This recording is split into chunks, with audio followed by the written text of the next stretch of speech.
नमस्कार साथियों, स्वागत है आप सभी का शोधयात्री की इस नई वीडियो में।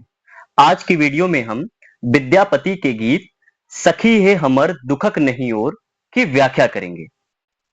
तो चलिए सबसे पहले हम विद्यापति के इस गीत को पढ़ लेते हैं। सखी है हमर दुखक नहीं और, ई भर बादर माह भादर सून मंदिर मोर, झंपी घन गरजती संतत भुवन भरी बरसंतिया, कंत पाहुन काम दारुन सघन खर सर हंतिया, कुलिस कत सत पात मुदित मयूर नाचत मातिया, मत दादुर डाक डाहुक फारी जायत छातिया, तिमिर दिग भरी घोर जामिनी अथिर बिजुरिक पांतिया, विद्यापति का कैसे गमाओ भरी बिना दिन रातिया। तो व्याख्या करने से पहले हम इस गीत के संदर्भ को समझ लेते हैं। आखिर विद्यापति ने यह गीत क्यों लिखा है? तो आपको पता होगा कि विद्यापति की पदावली कृष्ण और राधा के संयोग और वियोग पर आधारित है। इस गीत में विद्यापति ने श्री कृष्ण के मथुरा जाने और राधा की वियोग दशा का वर्णन किया है। विद्यापति की पदावली गाथा सप्तशती और जयदेव के गीत गोविंद की परंपरा का ही एक काव्य है। आपको मालूम ही होगा कि गाथा सप्तशती और जयदेव का गीत गोविंद श्री कृष्ण और राधा के प्रेम को लेकर लिखा गया है। जब श्री कृष्ण मथुरा चले जाते हैं और गोकुल के जितने भी ग्वाल ग्वाले हैं, जो गोपिकाएं हैं, या फिर गोकुल का जो पूरा का पूरा एक वातावरण है, वहां की प्रकृति है, वहां के जीव जंतु सभी वियोग की दशा में व्याकुल हैं और यहां राधा की वियोग दशा अपने चरम पर है। राधा वियोग की अग्नि में जल रही है। यह गीत नायिका राधा के वियोग की इसी दशा को दर्शाने के लिए लिखा गया है। तो सबसे पहले हम इस गीत के कुछ शब्द जो मैथिली में हैं और कठिन हैं, उनके अर्थ को सबसे पहले हम देख लेते हैं। सखी हे हमर दुखक नहीं और, यहां हमर का अर्थ होता है मेरा या मेरे, दुखक दुखक का अर्थ होता है दुखों का, नहीं और का अर्थ होता है अंत। आपने सुना होगा कि कोई और छोर नहीं। अब यहां पे और का अर्थ क्या है? कोई और छोर नहीं, मतलब कि कोई अंत ही नहीं, जिसका कोई किनारा ही ना हो। तो यहां भी और का अर्थ होता है अंत। ई भर बादर माह भादर, ई ये, भर भरे हुए, बादर बादर का अर्थ होता है बादल, माह भादर माह का अर्थ होता है महीना और भादर का अर्थ होता है भाद्रपद यानी भादों का महीना। सून मंदिर मोर, सून का अर्थ क्या होता है? सून का अर्थ होता है शून्य या खाली। मंदिर, यहां मंदिर का अर्थ जो है वो घर से लिया गया है। मोर का अर्थ होता है मेरा। मैथिली में और भोजपुरी में मोर का अर्थ होता है मेरा। झंपी घन गरजती संतत भुवन भरी बरसंतिया, यहां झंपी का अर्थ क्या है? झंपी के यहां दो अर्थ हैं। पहला अर्थ है झकझोरना या झकझोर कर, और दूसरा अर्थ झंपी का, खासकर मैथिली में झंपी का अर्थ होता है गाली देना। जब किसी व्यक्ति को परेशान करना हो तो कोई ऐसा शब्द प्रयोग करो जिससे वो बेचैन हो उठे, परेशान हो जाए, तो उसको झंपी बोला जाता है मैथिली में।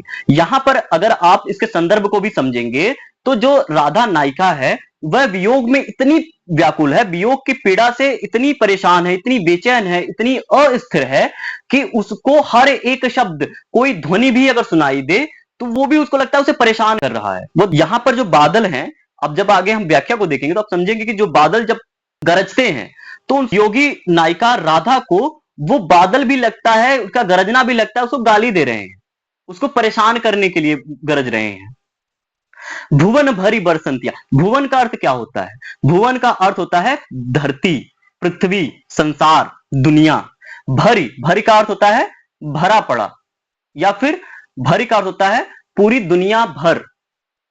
बरसंतिया, बरसंतिया का अर्थ होता है बरसात होना, बारिश होना। कंत पाहुन काम दारुन, कंत का अर्थ क्या होता है? कंत का अर्थ यहां पे स्वामी होता है, पति होता है और प्रेमी होता है।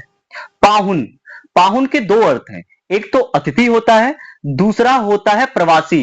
यानी कोई ऐसा व्यक्ति जो एक स्थान से दूसरे स्थान को चला गया हो या अपना प्रदेश छोड़कर किसी दूसरे प्रदेश में चला गया हो तो वहां पे प्रवासी कहा जाएगा। यहां पे प्रवासी कौन है? तो यहां पे प्रवासी श्री कृष्ण है। काम दारुण, काम का अर्थ होता है कामदेव, और दारुण, दारुण का अर्थ होता है कठोर। सघन, सघन का अर्थ होता है अत्यधिक। खर, खर का क्या अर्थ होता है यहां पे? तो यहां पे खर का अर्थ होता है तीक्ष्ण, कड़ा। सर, सर का अर्थ होता है बाण। हंतिया, हंतिया का अर्थ होता है मारना। कुलिस, कत सत पात मुदित, कुलिस का अर्थ क्या होता है? कुलिस का अर्थ होता है वज्र या बिजली, आकाशीय बिजली। कत सतपात, कत मतलब होता है कई, सत मत का अर्थ होता है 100, पात का अर्थ होता है गिरना। मुदित, मुदित का अर्थ होता है प्रसन्न होकर। मयूर, मोर। नाचत, नाचते हैं। मातिया, मदमस्त होकर। मत्त दादुर डाक डाहुक, मत्त का अर्थ होता है मदमस्त होना, खुश होना। दादुर, दादुर का अर्थ होता है मेंढक। डाक डाहुक, डाक करता है बोलना। डाहुक, डाहुक एक तरह का पक्षी होता है। अगर आप पूर्वी उत्तर प्रदेश या फिर बिहार के जिलों में चले जाएं या फिर आप किसी जलाशय के आसपास चले जाएं तो आपने जलाशय के आसपास एक पक्षी देखा होगा जो काले रंग का होगा।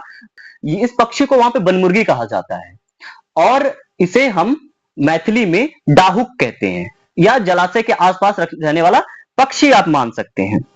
फारी जायत छातिया, फारी करता है फाड़ना, जायत दाता है, छातिया करता है छाती। तिमिर दिग भरी घोर जामिनी, तिमिर का अर्थ क्या होता है? अंधेरा।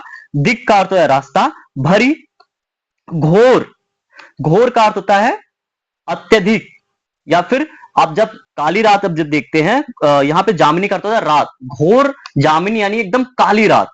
अथिर, अथिर का अर्थ होता है अस्थिर या बेचैन। बिजुरिक का अर्थ होता है आकाशीय बिजली।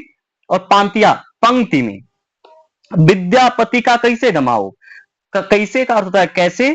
गमाओ का अर्थ होता है बिताना। हरि बिना दिन रातिया, हरि का अर्थ होता है श्री कृष्ण और बिना दिन रातिया। चलिए अब हम इस गीत की व्याख्या को समझते हैं। सखी है हमर दुखक नहीं और, यहां पे विरही नायिका राधा अपने सखी से बात करते हुए, अपनी सहेली से बात करते हुए कहती है कि हे सखी हमर दुखक नहीं और, मेरे दुख का अब कोई अंत नहीं है, मेरे दुखों का अब कोई अंत नहीं है। ई भर बादर माह भादर सून मंदिर मोर। अगर आप विद्यापति के सभी पद पढ़ेंगे, उनके गीतों को पढ़ेंगे तो आप एक ऐसी विलक्षण प्रतिभा को समझेंगे विद्यापति के कि वो उसी वातावरण को, उसी प्रकृति को जब संयोग की दशा में दिखाते हैं तो एकदम से वो नायक और नायिका के लिए आनंद की अवस्था होती है, लेकिन उसी प्रकृति को जब वो वियोग की दशा में दिखाएंगे तो वह प्रकृति उनके लिए इतनी प्रताड़ित करने वाली अवस्था हो जाएगी कि आप उसके विरह को देख करके, उस प्रकृति को देख करके उसकी पीड़ा को समझ पाएंगे। तो यहां पे विद्यापति प्रकृति का प्रयोग संयोग की दशा में और वियोग की दशा में करते हुए अपनी विलक्षण प्रतिभा, अपनी अपनी कला का नमूना पेश करते हैं। आप यहां पे विद्यापति की इस कला को भी समझ सकते हैं इस पंथ के माध्यम से। आप देखिए कैसे वो उसी भादों के महीने को इस तरीके से दिखाते हैं कि यह विरह की दशा में राधा के विरह को और उत्तेजित कर रहा है और बढ़ा रहा है। जैसे वो कहते हैं, ई भर बादर माह भादर सून मंदिर मोर। बिरही नायिका राधा अपनी सहेली, अपनी सखी से कहती है ई भर बादर, कि यह जो बादल हैं जो भरे पड़े हैं, जो पानी से भर चुके हैं, कब? भादों के महीने में। ये जो भादों का महीना है जब बादल सारे पानी से भर गए हैं, लेकिन हुआ क्या है कि सून मंदिर मोर, मेरा तो घर सूना ही रह गया है, खाली ही रह गया है। बादल तो पानी से भर गए हैं लेकिन मेरा क्या, मेरा तो घर अब भी सुना है। क्यों सुना है, क्यों खाली है? क्योंकि श्री कृष्ण नहीं है। झंपी घन गरजती संतत भुवन बर बरसंतिया, वो कहती हैं कि ये बादल ये इतने दुष्ट हैं, ये ऐसे ऐसे दुष्ट प्रकृति के हैं कि झंपी घन गरजती संतत, ये लगातार गरज रहे हैं। और गरज कर क्या कर रहे हैं? झंपी, मैंने बताया था यहाँ पे झंपी का दो अर्थ है, एक तो है झकझोर कर गरजना और दूसरा है गाली देना। यह ऐसे गरज रहे हैं कि मानो यह मुझे चिढ़ा रहे हो, मुझे गाली दे रहे हो। भुवन भरी बरसंतिया, कह रहे हैं कि पूरी दुनिया में इन्होंने बरसात कर दिया है, पानी से भर दिया है पूरी दुनिया को, ने पूरे संसार भर में क्या किया है? बारिश की है। कंत पाहुन काम दारुन, सघन खर सर हंतिया। कंत पाहुन, लेकिन फिर भी कंत पाहुन काम दारुन, जब मेरा कंत, मेरा पति, मेरा प्रिय, मेरे स्वामी श्री कृष्ण पाहुन प्रवास को चले गए हैं, काम दारुन, कामदेव को भी मेरे पे दया नहीं आती। काम दारुन, कामदेव भी कैसे हो गए हैं? दारुण हो गए हैं, कठोर हो गए हैं। सघन खर सर हंतिया, वो क्या कर रहे हैं? अत्यधिक खर, तीक्ष्ण सर, बाणों से हंतिया मार रहे हैं, मेरे पर प्रहार कर रहे हैं। कौन? कामदेव। यह कामदेव को भी तनिक दया नहीं आ रही मुझ पे। कुलिस कत सतपात मुदित मयूर नाचत मातिया। आप यहां पे देखिए कि संयोग की दशा में जब मोर नाचते हैं वह कितना आह्लाद कारणी होता है प्रेमी और प्रेमिका के लिए। लेकिन यही मोर जब वियोग की दशा में नाच रहे हैं तब राधा अपनी सखी से उसका कैसा वर्णन कर रही हैं, तब विद्यापति अपने गीतों में उसको किस तरीके से दिखा रहे हैं। कुलिस सत कत सतपात कि कई सौ, कत सतपात, कई सौ गिर रहे हैं, कुलिस वज्र, और वज्र यहां पे क्या है? बिजली है, आकाशीय बिजली। जब आकाशीय बिजली गिर रही है तो कह रही हैं कि कई सारी आकाशीय बिजली, कई सौ आकाशीय बिजली गिर रही हैं, मुदित प्रसन्न होकर मयूर नाचत मातिया। और मयूर कैसे नाच रहे हैं? प्रसन्न होकर नाच रहे हैं, मदमस्त होकर नाच रहे हैं। मत दादुर डाक डाहुक फारी जाए छातिया। और इसी मौसम में और इसी स्थिति में जब मत होकर दादुर, मेंढक, डाक डाहुक और डाहुक बोलते हैं, चिल्ला रहे हैं, तो क्या कर रहे हैं? फारी जाए छातिया। राधा कहती है कि मेरी छाती फाट जाती है, मेरा दुख और बढ़ जाता है, और यह एक सीमा तक चला जाता है, यह असीम हो जाता है। यह है राधा का दुख, यह राधा का वियोग कि मोरों के बोलने से, मोरों के नाचने से और मेढकों के बोलने से, डाहुक के बोलने से उसका दुख और बढ़ता चला जा रहा है। तिमिर दिग भरी घोर जामिनी, अथिर बिजुरिक पांतिया। तिमिर दिग भरी, जब अंधेरा चारों तरफ रास्ते पर फैल जाता है, चारों दिशाओं में फैल जाता है, घोर जामिनी, जब काली अंधेरी रात आती है और अंधेरा चारों दिशाओं में फैल जाता है, होता क्या है तब? अथिर बिजुरिक पांतिया। आप यहां पर दृष्टांत को समझिए, उस बिंब को समझिए, उस प्रकृति के उस चित्रण को समझिए, जब विद्यापति कहते हैं कि अथिर बिजुरिक पांतिया, और जब उस काली रात में, जब चारों दिशाओं में अंधेरा फैला हुआ है और अचानक से एक बिजली एक पंक्ति में चमकती है, आकाशीय बिजली एक पंक्ति में चमकती है, तो क्या होता है?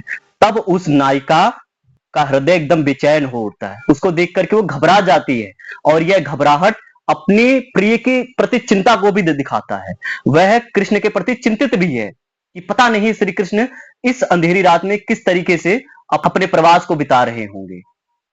हालांकि श्री कृष्ण जब मथुरा को प्रस्थान करते हैं तो वह एक राजकुमार के रूप में जाते हैं, लेकिन फिर भी राधा की चिंता तो राधा की चिंता ही है। एक प्रेमिका की चिंता अपने प्रेमी के प्रति तो एक प्रेमिका की ही चिंता है, लेकिन मत भूलिए कि वह प्रेमिका वियोग की दशा में है, और वियोग की दशा हर एक चिंता को और बढ़ा देती है, उसकी पीड़ा को और बढ़ा देती है, उसके कष्टों को और बढ़ा देती है। आखिरी पंक्ति देखिए, विद्यापति कहते हैं, विद्यापति का कैसे गमाओ हरि बिना दिन रातिया। विद्यापति कहते हैं कि नायिका राधा कहती है अपनी सखी से, अपनी सहेली से कि कहो का कैसे, कैसे गमाओ बिताऊंगी हरि बिना दिन रातिया, बिना श्री कृष्ण के मैं अपने दिन और रात को कैसे बिताऊंगी।